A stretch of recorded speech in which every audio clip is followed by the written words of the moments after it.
네, 여러분 반갑습니다.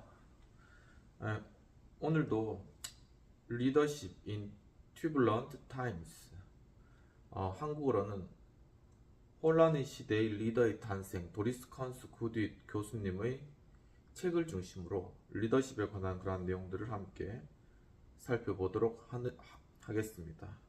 이번 시간도 지난 시간에 이어서 에이브람 링컨에 관한 그런 내용들을 함께 살펴보도록 하겠습니다. 에이브람 링컨은 1954년 공적 세계에 다시 들어온 이후에 첫 번째로는 새로운 영토에는 노예 제도가 확대되지 않도록 한다는 것. 링컨이 1954년도에 다시 정치 세계에 들어온 이후에 공화당원으로서 첫 번째는 새로운 영토, 이 새로운 영토에는 노예 제도가 확대되지 않도록 한다는 그러한 원칙을 세웠고, 두 번째는 이미 노예 제도가 있는 그러한 곳에는 그것을 금지하지는 않겠다는 이 두 가지 원칙으로 링컨은 공적 세계에 다시 들어와서 정치 활동을 하게 되는 것입니다. 바로 이러한 공화당의 원칙을 모든 연설에서 또한 피력하였습니다. 대통령 후보 선출을 위한 전당대회를 서너 달 앞두고 공화당의 유력한 대통령 후보였던 윌리엄 헨리 수어드, 이 공화당의 중요한 대통령 후보로서 이 윌리엄 헨리 수어드는 노예 폐지론자들이 좋아했던 격정적인 표현을 완화하는 방향을 취하였다라는 것이죠. 그리고 또한 공화당 창립 멤버 중 하나였던 에드워드 베이츠가 있습니다.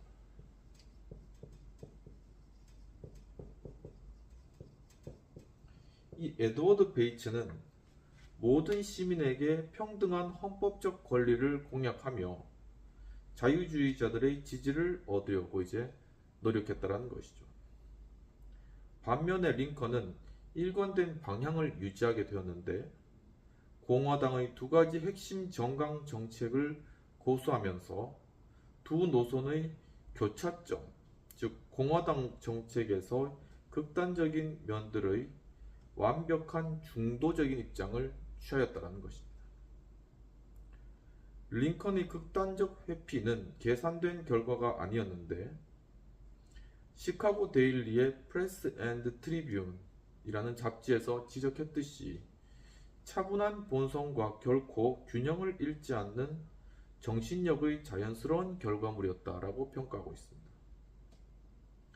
전당대회가 가까워지면서 링컨을 후보로 추천하자는 그러한 목소리도 점점 높아졌는데, 하지만 링컨 자신은 어떤 것도 당연시하지 않았으며 대통령 후보로 지명받으려면 일리노이주 대표단의 일방적인 지지가 필요하다는 그러한 판단하에 링컨은 일리노이 내의 분열을 해소하려고 노력했다라는 것이죠.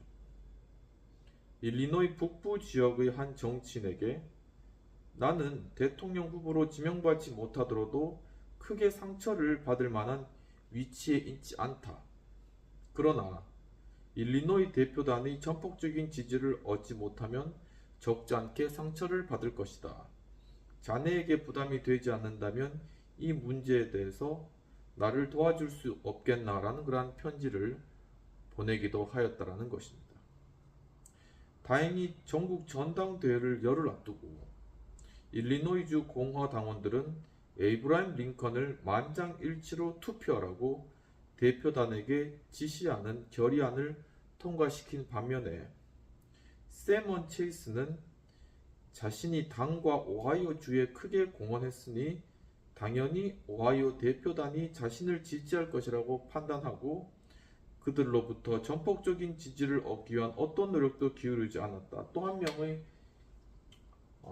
후보가 세먼 체이스인데, 자신은 당연히 전폭적인 지지를 받을 것이라고 좀 약간 오만한 생각을 했던 것이죠. 시카고 선거 유세에서 링컨 팀만큼 열심히 활동한 경쟁팀은 사실 없었는데 개인적으로 정치적 야망을 가진 팀원도 적지 않았지만 헨리 휘트니가 말하였듯이 대부분은 그의 고결한 도덕적 품성과 순수한 정치적 도덕성을 사랑하는 그러한 마음, 즉 애정을 담아서 일하였다라는 것입니다. 링컨 팀의 핵심적인 팀원은 1855년 상원의원 선거에서 링컨에게 의원직을 양보받은 전 민주당원 노먼 저드와 그리고 라이먼 트렁블이 있었다는 것이죠. 이 노먼 저드와 라이먼 트렁블 이 두 사람이 전에 민주당원이었을 때 노예 제도를 반대했기 때문에 링컨으로부터 자신을 지지했던 휘그 당원들의 표를 몰아서 이들이 여기서 승리를 하게 된 것이죠.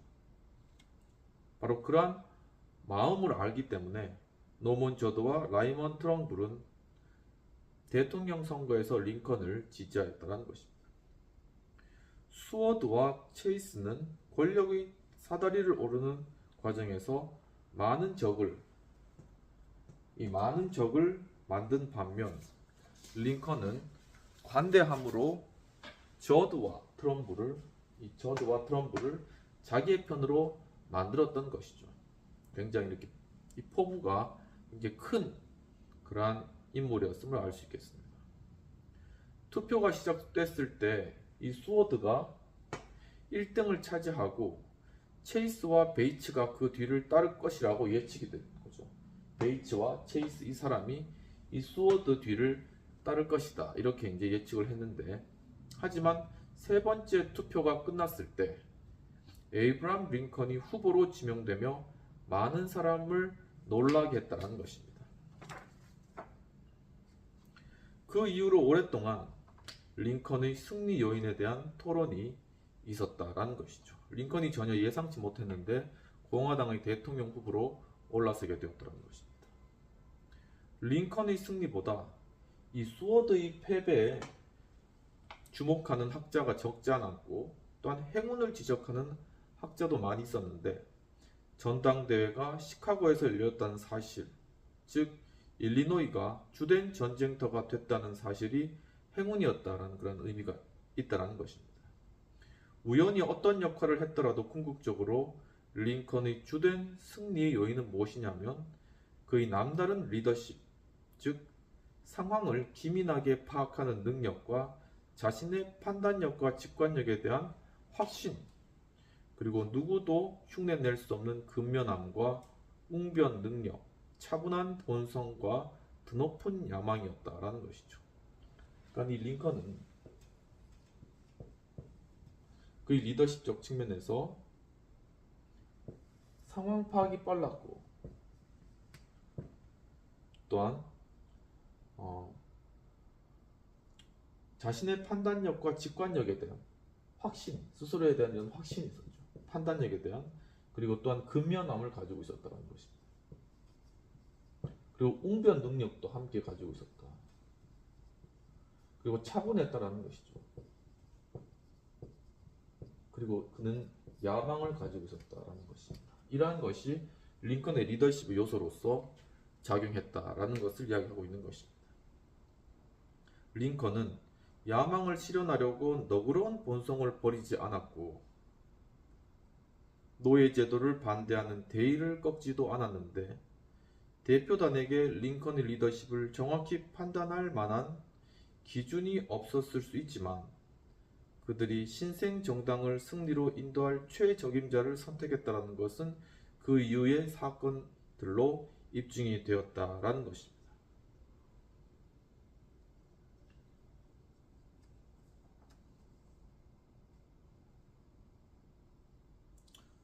처음부터 링컨은 자신에게 패한 후보들과 힘을 합해 공화당을 하나의 조직으로 융합하는 게 급선무라는 것을 알아차린 것이죠. 이런 목적으로 링컨은 체이스에게 친서를 보내어 선거운동에서 특별한 지원을 요청했다라는 것입니다. 또한 세인트루이스의 이 베이츠 판사에게 절친한 친구를 보내 자신을 지지하는 공개 편지를 써달라고 또한 부탁했다는 것이죠. 특히 링컨은 이 수워드가 자신을 대신해 전국을 순회하며 전국적으로 활동해 주기를 바랐고 그런 지원을 확보하는 데 또한 심혈을 기울였다는 것입니다. 반면 링컨은 자신은 절제라는 전략을 추구하며 선거운동 기간 내내 스프링필드에 머물러 있었다라는 것이죠. 그가 말과 글로 발표하는 모든 것이 맥락과 관계없이 취해져 당파적 목적에서 분파주의를 자극한다는 걸 알았다는 것입니다.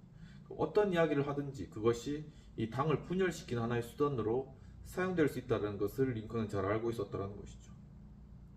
특정한 쟁점에 대해 질문받은 경우에만 성명서를 발표하고 당론을 지지했는데 링컨이 주장했듯이 신중하게 작성된 성명서에는 당시의 중요한 쟁점에 대한 그의 의견이 빠짐없이 담겨 있었다라는 것입니다. 1860년 가을까지 노예 제도로 휘그당이 산산조각이 났듯이 민주당도 그에 못지않은 타격을 입었는데 존 브라운이 하이퍼 페리의 변기창을 습격한 사건에서 남부인들의 태도가 냉담해졌다라는 것입니다. 남부 진영은 더글러스의 국민주권주의를 더는 지지하지 않았던 것이죠. 더글러스가 자치권을 내세우면서 노예제도를 인정하려고 하였지만 남부에서는 더 이상 더글러스의 말을 듣지 않았다는 것입니다. 또한 주민투표에 상관없이 노예를 새로운 영토에 가져갈 수 있는 권리를 명확히 보호해달라고 연방의회에 또한 요구하였으며 따라서 더글라스가 민주당 후보로 결정되자 남부 출신 민주당원들은 항의하며 전당대회를 빠져나와 켄터키 상원의원 존 브레킨리지를 자치 후보로 지명했다는 것입니다. 그러니까 더글러스가 주장한 그러한 것이 남부 사람들의 노예 제도를 계속 운영하고자 하는 그러한 욕구에 만족시키지 못하였고 결국 사람들이 민주당에서 탈당하고 새로 당을 만드는 그러한 분열이 일어났다는 것이죠. 그런 분열이 있기 전에도 링컨은 한 친구에게 공화당이 승리할 가능성이 50% 이상이라고 말했지만 그렇게 당이 쪼개지자 민주당이 승리할 가능성은 극히 희박해졌다라는 것입니다. 하지만 링컨은 어떤 것도 운에 맡겨서는 안 된다고 다짐하며 선거운동에 혼신을 다한 것이죠. 링컨은 보잘것없는 이력에 약간의 살을 덧붙이는 방식으로 짤막한 자서전을 쓰는 것도 오랫동안 망설인 뒤에야 동의했는데 경계지에서 힘겹게 보낸 어린 시절을 감상적으로 표현하며 독자의 감성을 자극하지 않았지만 통나무집을 짓고 거의 4헥타르에 이르는 목초지를 에워쌌던 가로대 울타리를 떼어냈던 기억을 소개했다는 것입니다. 그러니까 어렸을 적에 이제 광활한 그런 목장 가운데 생활했을 때 이렇게 이 경계선을 이렇게 농장에 이렇게 4헥타르나 되는 경계선을 만들려면 이게 가로대를 이렇게 가로질러 가지고 이 목장에 바운더리를 만들어야지 소가 빠져나가지 못하는 것이죠. 그래서 이제 그거를 가로대를 이제 그 자신의 어떤 자서전에 썼는데 그거를 고디어 링컨이 어린 시절에 떼어놨던 가로대가 집회장에 나타났다. 이제 그걸 실제로 가져온 것이죠. 고디어 링컨이 어린 시절에 떼어놨던 이 가로대가 또한 링컨의 상징으로 열광적인 호응을 얻게 되었다는 것입니다. 가로대가 선거운동을 위한 운동원을 위한 메달에도 새겨졌고 또한 신문 만평에도 등장했고 투표를 독려하는 구호와 노래에도 빠지지 않았다라는 것이죠. 링컨은 화려한 행사와 함께 자신에게 선물로 주어진 가로대가 자신이 떼어낸 것이라고 주장하지는 않았지만 평범한 사람의 아들이 대체로 그렇듯 임금 노동자였고 가로대를 떼어냈으며 평저선에서 힘들게 일했다는 걸 인정했다는 거죠. 사람들에게 그러니까 이것도 통해서 링컨이 가난하게 자랐고 자신과 비슷한 사람이었다라는 것을 이제 인식시켜주기 위한 하나의 수단이었다는 것입니다. 독학하면서 힘들게 노력한 삶에 대한 이야기로 링컨은 보통 사람을 잘 이해하는 사람, 요컨대 아메리카 드림을 실현한 그러한 사람으로 그는 인정받게 되었다는 것이죠. 선거 일에 당연한 말이겠지만 링컨은 불안하고 또한 초조했는데 투쟁은 그에게 생득적인 어떠한 권리였고 역경은 그의 삶에서 피할 수 없는 것이었다는 것입니다. 일리노이의 드윗 클린턴이 되겠다는 젊은 시절의 꿈이 공공개발 프로젝트의 좌절로 무너졌을 때 사실 링컨은 깊은 우울증에 빠졌는데 연방 하원으로 실망스러운 시간을 보낸 뒤에는 혹독한 어떤 자기 평가와 자기 의혹의 시기가 있었지만 연방 상원의원에 2번 도전에 실패한 뒤에는 이것 때문에 우울증에 빠지지 않았고 오히려 반노예제도 운동에 매진하는 긍정적 계기로 삼게 되었다. 그러니까 그의 링컨의 회복 탄력성이 많이 살아났다는 것입니다. 이제 실패를 해도 그것을 크게 개념치 않고 다시 일어나는 그런 내공이 생긴 것이죠. 그의 법률회사 파트너 윌리엄 헌더는 당시 링컨은 미국을 괴롭히던 중대한 쟁점들과 철저하게 뒤엉켜 쟁점의 일부가 된 상태였다라는 것입니다. 마침내 결과가 발표됐고 52세 링컨은 자신의 승리를 확인하고 크게 기뻐했다는 것이죠. 그의 승리는 자존감을 높이려던 23세의 청년이 꿈꾸던 것과는 다른 야망의 실현이었으며 링컨은 위기를 위해 태어난 사람이라 여겨졌던 헨리 클레이에게서 찾아낸 조용한 책임감을 보였다는 것입니다. 링컨이 상당히 성숙했음을 알 수 있는 것입니다. 그의 말과 글은 줄어들고 절제되고 신중해졌으며 확정적 표현을 썼지만 반세기 전에 청년회관에서 행한 연설만큼 시학적이었으며 자신만의 목소리를 찾아냈다라는 것이죠. 그러면 비평 및 토의된 내용들을 살펴보도록 하겠습니다. 필자는 링컨의 미국 대통령으로서의 선출 과정을 민주당의 분열과 관련되어 잘 묘사하고 있는 것으로 보여집니다. 링컨의 가로대와 같이 리더십에서 상징의 중요성의 역할을, 그러니까 링컨이 사람들과 같이 그런 어려운 생활을 했고 사람들의 마음을 잘 이해할 수 있다는 것을 하나의 자신의 자서전에 나오는 그런 가로대, 즉 목장의 소들이 나가지 못하도록 이렇게 울타리를 치는 가로대를 통해서 그것을 표현한 것이죠. 그러니까 10마디 말보다 이런 한 번 보여주는 상징이 상당히 중요한 역할을 링컨에게 감당하게 했다라는 것을 알 수 있습니다. 이와 같이 사람들에게 잘 어필할 수 있는 그런 상징들을 만들어내는, 그리고 그것들을 또 보여주는 것이 정치에서 꼭 필요한 역할이다라는 것을 알 수 있겠습니다. 그럼 여기까지 하고 두 번째로 시어도어 루즈벨트의 그런 내용으로 넘어가도록 하겠습니다.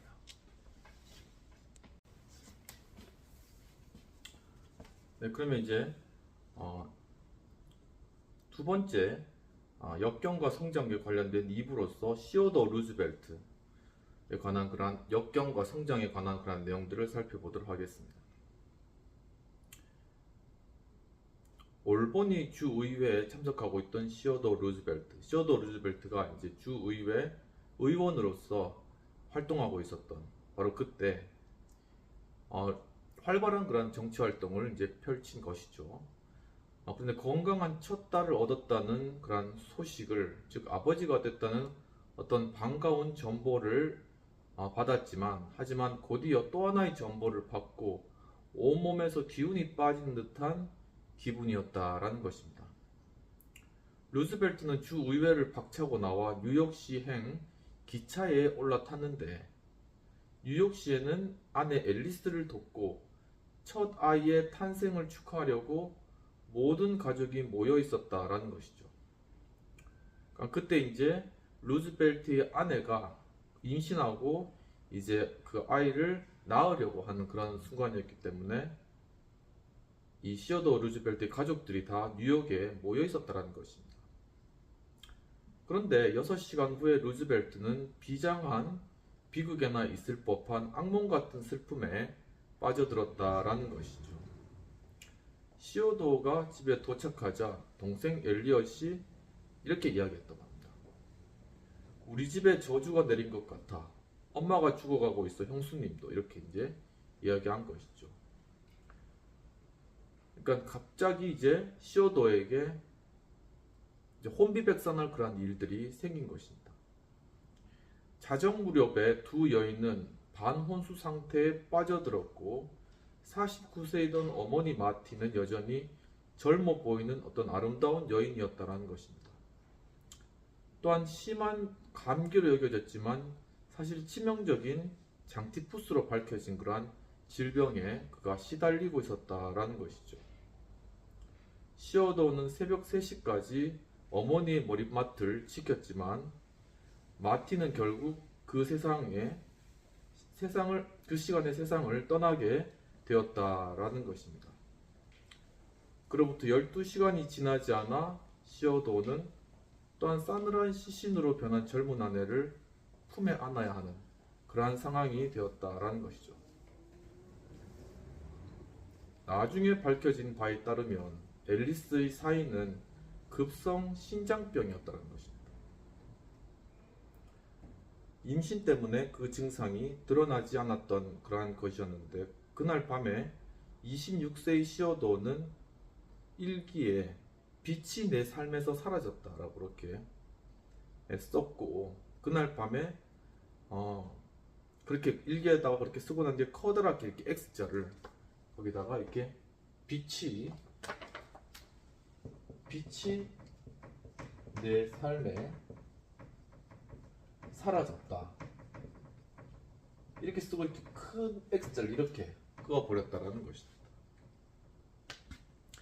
이틀 뒤에는 지난 3년 동안 우리는 누구보다 행복하고 순수한 시간을 보냈다. 이제부터 내 삶에는 기쁨도 슬픔도 없다. 라고 그렇게 이제 일기장에 썼다고 하는 것이죠. 올버지 주의회는 다음 월요일 저녁까지 휴정하기로 만장일치로 결정하였으며 유명한 주 하원 의원에게 바치는 애도의 표현으로 주의회 역사상 전례가 없는 사건이었고 5번가 장로교회 5 에비뉴 프레스비테리안 처치에서 열린 이중의 장례식에 당 실력자들과 수십 명의 하원 의원이 참석했다라는 것입니다. 6년 전 루즈벨트 시니어의 장례식에 참석했던 뉴욕 사교계 인물들과 많은 그러한 지인들도 있었는데 장례식이 진행되는 동안 옛 가정교사이던 아서 커틀러의 눈에 시어도어는 멍하니 넋을 잃은 듯 보였다. 그가 뭐라고 말하고 어떻게 행동해야 하는지 모르는 듯 했다. 이렇게 기술을 하고 있는 것입니다. 이 장례를 주례한 목사도 장례식을 더욱더 슬프게 하는 특별한 상황에 대해 언급할 때 자제력을 잃고 목소리가 떨렸다는 것이죠. 한 가족에서 두 분이 같은 집에서 같은 날에 이 땅을 떠났고 함께 묻히게 됐습니다. 목사는 오랜 목회에서 그와 같은 경우를 기억하지 못한다고도 덧붙였다라는 것입니다. 메인주를 탐험할 때 안내자 역할을 하며 친구가 된 빌 수월의 애도에 대한 시어도어 루즈벨트의 자기성찰적인 대답에서는 스토아주의 운명론, 이게 뭐냐면은 합리주의와 엄격한 금기와 금욕을 위주로 하는 생활태도, 즉 감정에 사로잡히지 않고 쾌락과 고통에 동요하지 않으며 의연한 자세로 운명을 받아들이는 그러한 태도를 일컫는 이러한 스토아적인 그러한 태도, 바로 어떤 그러한 스토아주의 운명론이 읽히는데 그의 어떤 모습에서 음산하고 사악한 운명이었다. 하지만 나는 어떤 충격에 위축되거나 굴복하는 게 좋은 것이라 생각해 본 적이 없다라는 것이죠. 또 일을 중단한다고 충격이 가벼워진다고 생각하지도 않는다라는 그런 이야기도 했다는 것입니다. 장례식이 마치고 이틀 뒤 루즈벨트는 의외로 복귀하며 한 친구에게 일이라도 하지 않으면 미쳐버릴 것 같다라고 하소연했으며, 동료 의원 아이작 헌트는 그는 달라진 것 같았다. 그때부터 그의 얼굴에는 없었던 슬픔이 어려 있었다. 누구도 그에게 그 문제를 거론하는 걸 원하지 않았다. 그에게 동정심을 보이는 것도 원하지 않았다. 슬픔을 그의 영혼에만 묻어두려 했다라고 그렇게 회고하였다고 합니다. 루즈벨트는 갓 태어난 딸을 돌보는 책임을 맡은 누나 바미에게 보낸 편지에서 지금 저녁 회기에 참석하고 있습니다. 일을 할 수 있어 정말 기쁩니다. 일에 몰두할수록 일이 더 좋아집니다라고 말하게 됐다라는 것이죠. 루즈벨트는 예부터 항상 정력적으로 일하는 성격이었지만 이번에도 마음속 슬픔을 잊으려고 입법 활동에 더욱 몰두했으며, 의회의 운영 절차에는 아랑곳하지 않고 개혁 법안을 끝없이 제출했고 동료들의 비판에는 그 귀를 닫아버렸다라는 것입니다. 따라서 그가 가정의 슬픔을 겪은 뒤 노회한 젊은 정치인들과 젊은 개혁가들의 선의와 호의로 그에게 주었던 정치적 자산을 잃는 데는 오랜 시간이 걸리지 않았다는 것이죠. 이 일들을 겪고 난 이후에 그는 개혁 법안들을 계속 쏟아내면서 그것을 이제는 사람들의 어떤 시각에 구애받지 않고 그냥 밀고 나갔다는 것이죠. 그러니까 그를 전에 이렇게 지지했던 사람들도 다 돌아서는 그러한 일들이 나타났다는 것입니다. 회기가 끝나기 전 루즈벨트는 다음 회기에는 올버니에 돌아오지 않겠다고 결정했으며 그의 주의원 경력은 그렇게 끝나버렸다는 것이죠. 그러나 루즈벨트에게는 싸워야 하는 또 하나의 성전이 남아있는데 이는 그에게 일시적으로 목적의식을 주었지만 궁극적으로는 그의 우울감을 더욱 악화시켰다라는 것입니다. 6월에 열린 공화당 전국 전당대회에서 루즈벨트는 독립적인 강경파 소수파 리더로서 개혁가이던 버몬트 상원의원 조지 에드먼드를 대통령 후보로 밀었다는 것이죠. 그러니까 이 공화당의 소수파 리더인 조지 에드먼드,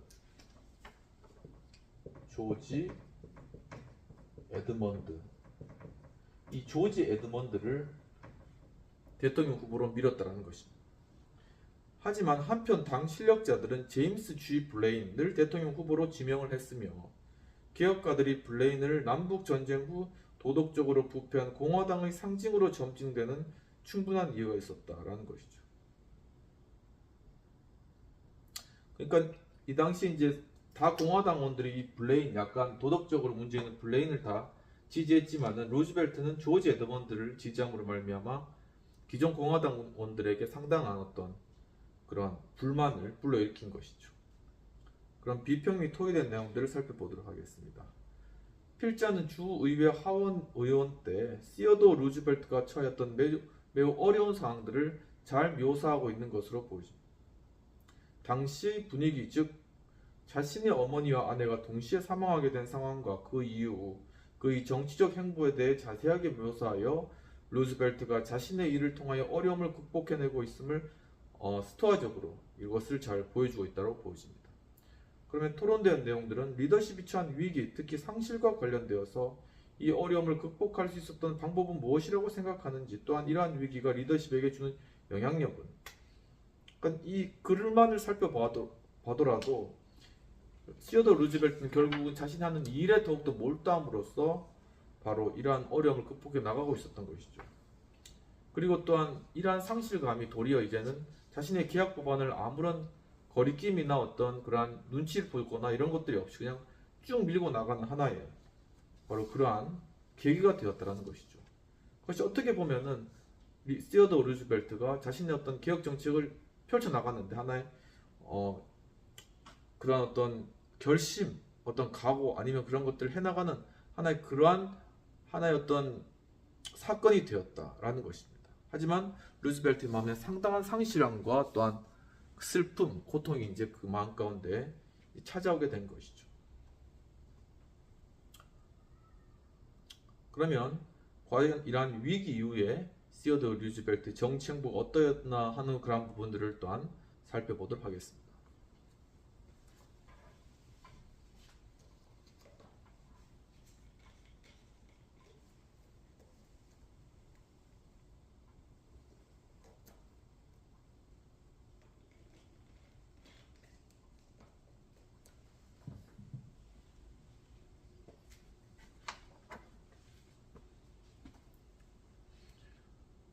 루즈벨트가 어머니와 아내를 잃고 우울감 가운데 정치 행보를 이어가면서 6월에 열린 공화당 전국 전당대회에서 루즈벨트는 조지 에드먼드를 후보로 밀고 공화당의 다른 실력자들은 제임스 G. 블레인을 대통령 후보로 지명하려 했다는 것이죠. 이건 루즈벨트가 밀었던 조지 에드먼드, 그리고 또 한 명은 제임스 G. 블레인. 이건 대부분의 공화당원들이 밀었던 사람이었다는 것입니다. 루즈벨트는 블레인의 지지를 거부해 당 실력자들에게 악의에 찬 혹독한 미움을 받았지만 개혁적인 공화당원들에게는 폭넓은 호응을 얻었다는 것이죠. 기존의 기득권들에게는 엄청난 미움을 받았지만 하지만 그것이 잘못되었다는 것을 아는 다른 공화당원들은 그를 굉장히 지지하게 되었다는 것입니다. 훗날 연방 대법원장을 지낸 찰스 에번스 휴스는 특히 젊은 당원들에게 루즈벨트는 정치에서 고결하고 가치 있는 모든 것을 구현한 존재로 여겨졌다며 모두의 기분을 상쾌하고 즐겁게 해주는 멋진 산들바람과 같았다라고 그렇게 회고했다고 합니다. 하지만 루즈벨트의 개혁적 열정은 좌절되고 말았는데 개표가 끝났을 때 결국 당의 주류가 압도적으로 승리하며 이 블레인이 압승을 거뒀다는 것이죠. 루즈벨트는 누이 바미에게 보낸 편지에서 이렇게 이야기했다고 합니다. 우리는 완패였습니다. 내 생각에는 블레인이 최악인데 말입니다. 공직자로 일하기에 블레인은 정직과 신의에 문제가 많습니다라고 말하였다고 합니다. 그래도 당의 전반적인 지성을 확인한 것은 그가 거둔 성과였는데 공화당 원로로 루즈벨트의 투쟁에 가담한 개혁가 조지 윌리엄 커티스는 이렇게 이야기했다. 나는 공화당 창당에 기여했다. 이번 사태로 공화당의 사망을 목격하게 될까 두렵다라고 한탄했다고 합니다. 블레인이 후보로 결정되자 많은 공화당원들이 또한 탈당하였는데 그들은 이른바 지주파로서 머그 웸프, 이게 뭐냐면은 머그 웸프,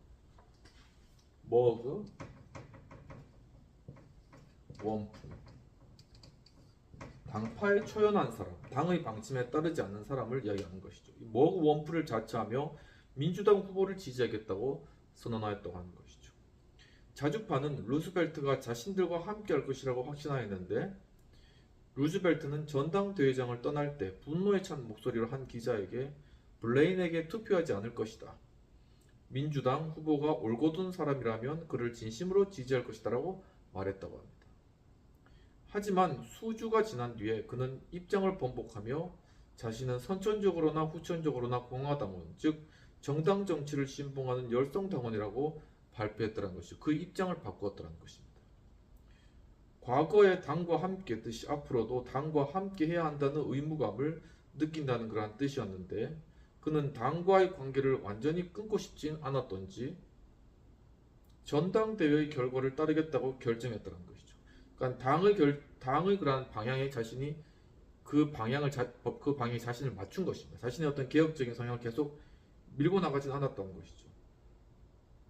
동료 개혁가들은 루즈벨트의 변심에 망연자실한 것이죠. 믿었는데 배신한 것 같은 느낌을 받은 것입니다. 그 전까지 루즈벨트를 지원하던 개혁적인 신문들도 그때부터 그를 대의의 반역자라고 비난하기 시작했다는 것이죠. 보스턴 글로브는 시어도 야망을 경계하라. 그대만큼 촉망받던 많은 젊은 정치인들이 그런 잘못 때문에 몰락했다라는 그런 기사를 시기도 하였다고 합니다. 루즈벨트는 처음에 당의 노선에 반대하며 당의 실력자들을 화나게 했다가 원래의 입장을 뒤집고 블레인을 지지한다고 선언하여 자주파들을 격분하게 했다는 것이죠. 이 자주파들을 머그 웜스 격분하게 했다는 것이죠. 루즈벨트는 뉴욕의 산 한 기자에게 나는 정치를 계속할 수 있는 가능성이 사라졌다라고 말했다고 합니다. 또 친구이던 매사추세츠 주의원 헨리 캐벗 로지에게는 정치적 문제에서 의견을 번복하는 게 무엇보다 아쉽다고 인정했고, 누이 바미에게 보낸 편지에서는 정치적 토론에 참여할 가능성이 실질적으로 사라졌어요. 앞으로 많은 시간이 지나야 정치에 복귀할 수 있을 것 같습니다라고 그렇게 절망적으로 이야기했다는 것입니다. 개인적인 삶을 괴롭히던 불행한 재앙과 스스로 자초한 정치적 위기에서 벗어날 필요성을 절감한 루즈벨트는 전해에 구입해둔 다코다의 배드랜드로 향했다고 합니다. 이러한 상황 가운데 그는 이 배드랜드, 이 다코다라는 지역에 구입해둔 하나의 큰 목장 초원인 것이죠. 이 배드랜드로 향했으며 그를 집요하게 괴롭히던 기자에게 남은 여름과 초가을 다코다의 목장에서 지낼 것이다. 그 후에도 무엇을 할 것인지는 아직 모르겠다라고 말했다는 것입니다.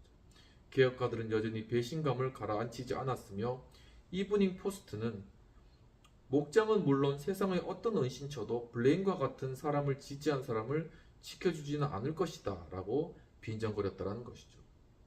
루즈벨트는 소에게 낙인이나 찍는 게 선거를 잇는 최선의 방법일 것이라며 서글프게 대꾸했더랍니다. 소에게 이렇게 도장 같은 걸로 이렇게 소유주를 이렇게 표시하자면 이렇게 해가지고 이렇게 이제 도장 찍는 것, 이제 그것 이외에는 자신이 어떤 것을 해야 될지 모르겠다는 것이죠. 이렇게 선거를 잇는 최선의 방법이라는 것이죠. 서글프게 대꾸했다는 겁니다. 서구 경계지에서 체류가 시작됐고 훗날 루즈벨트는 그 기간을 삶에서 교육적으로 가장 중요한 자산으로 생각하게 되었다는 것이죠. 20년 후 대통령으로 재직하던 기간을 포함해 삶의 어느 시기를 가장 기억하고 싶느냐라는 그런 질문에 대해서 루즈벨트는 목장에서 살던 때, 즉 자연을 가까이에서 경험하고 자연과 함께 살아가던 사람들이 곁에서 지내던 때라고 대답하였다고 합니다. 그 기간 동안 그가 가장 지속적으로 추진한 최고의 프로젝트는 무엇보다 치유와 성장 및 자기혁신을 위한 노력이었다. 그 기간 동안 그는 이 치유를 받고, 내면적인 그 상실감이 엄청 크잖아요. 이 치유를 받고 그 다음에 그 가운데서 그가 성장하고 자라나고 또한 자기혁신, 이 가운데 자기가 스스로 변하는 것이죠. 이 자기혁신을 이루는 것이 그의 최고의 목표였다라는 것입니다. 그 시기에 그의 대표적인 저서 목장 노동자의 사냥여행, 영어로 Hunting Trips of the Ranchman, 그리고 목장 생활과 사냥길 Ranch Life and the Hunting Trail, 서부정복 The Winning of the West, 바로 이러한 책들을 썼는데 그것의 자료를 수집하기도 했으며, 목장 운영을 위해 직원 넷을 선택할 때 루즈벨트가 보여준 특징은 훗날 보좌관을 선발할 때도 고스란히 드러났다는 것입니다. 1883년 가을에 루즈벨트는 보름 동안 빌 메리필드와 실베인 페리스를 데리고 사냥을 다녔는데 그때의 경험만을 근거로 그들에게 4만 달러, 그러니까 아버지에게 유산으로 물려받은 돈의 3분의 1 정도를 그들에게 맡기며 1002의 소, 그러니까 1000마리의 소를 구입해 돌보는 일을 맡기기로 결정했다는 것입니다. 또한 목장 운영에서 그를 도와줄 사람으로 메인주를 여행할 때 안내해준 빌 수월과 그의 조카 윌 다우를 선택했다는 것입니다. 누구도 예전에 목장에서 일한 경험이 없었지만 그런 사실은 루즈벨트의 결정에 별다른 영향력을 주지 않았으며, 루즈벨트는 날카로운 통찰력으로 수월과 다우의 성격을 읽어낸 뒤 새로운 사업으로 벌어들이는 수익의 일정한 몫을 그들에게 보장했지만 손실은 전적으로 자신이 감당할 그러한 것이라고 약속했다는 것이죠. 그러니까 이 사람들이 경험이 없더라도 그 사람들의 성격을 보아서 충분히 잘해낼 것이라는 것을 알고 그들에게 일정 수익을 약속해 준 것이죠. 그리고 자기 재산의 3분의 1 정도를 들여서 일을 맡긴 겁니다. 그러니까 굉장히 사람을 체험하고 알아보는데 굉장히 뛰어난 그런 능력을 가지고 있다는 것이죠. 또한 목장에서 지낼 집을 함께 설계하고 짓자고 그들을 불러들이기도 했는데 훗날 수월은 그는 결정을 내리는데 머뭇거림이 없었다라고 이렇게 이야기하는 것이죠. 또는 어떤 사람에게 명예를 중시하는 면을 포착하면 그를 믿고 썼다는 것입니다. 그러니까 명예를 중요시하기 위해 이 명예를 중요시 여기는 사람을 그가 중요시하게 생각했다는 거죠. 수월이 회상에 따르면 루즈벨트는 다코타 목장에 처음 도착했을 때 무척 우울하고 풀이 죽은 모습이었다는 것입니다.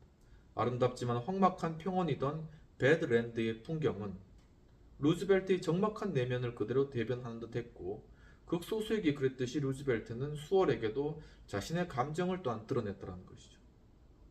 어떻게 되든 아무 상관이 없는 듯한 기분이고 살아야 할 특별한 이유도 없다라고 그렇게 고백하였다고 합니다. 그렇죠. 아내와 어머니가 한 번에 다 목숨을 잃었기 때문에 그에겐 정말 삶의 가치, 이유 자체가 없는 것이죠. 그때 수월은 루즈벨트에게 딸을 위해서라도 살아야 한다고 말했으며, 루즈벨트는 누이가 자기보다 딸을 훨씬 더 잘 보살필 것이라고 하며 내가 없으면 딸이 더 행복할 것이다 이렇게 반박을 하기도 했다고 합니다. 앨리스가 죽고 나서 몇 주 동안 탈진할 지경까지 일에 그가 몰입하게 되었는데, 루즈벨트는 배드랜드에서도 노련한 카우보이에게도 위험하고 힘든 일을 자처하며 자신을 가차없이 몰아붙였다는 것이죠. 그러니까 더 이상 다른 생각할 것이 없이 자기가 소 몰고 자기가 카우보이가 돼가지고 계속 일하는 것이죠. 다른 잡생각이 들어오지 못하도록 그렇게 스스로의 정신을 그렇게 훈련시켰다는 것입니다. 흥분과 두려움을 통해 아직 살아있다는 느낌을 되찾으려는 듯 안간 힘을 보였다는 것입니다. 루즈벨트는 하루에 16시간씩 말을 탔고 기복이 심한 지형에서도 전속력으로 달렸는데, 검은 꼬리 사슴, 가지뿔 영양과 말코 손바닥 사슴, 들소를 사냥했고 소의 낙인을 찍고 시장으로 몰고 가는 5주간의 광적인 소몰이에도 참여했으며, 루즈벨트는 삶의 모든 측면에서 카우보이로 살아갔다는 것이죠. 카우보이 역할에 만족한 것이 아니라 진짜 카우보이였다는 것입니다.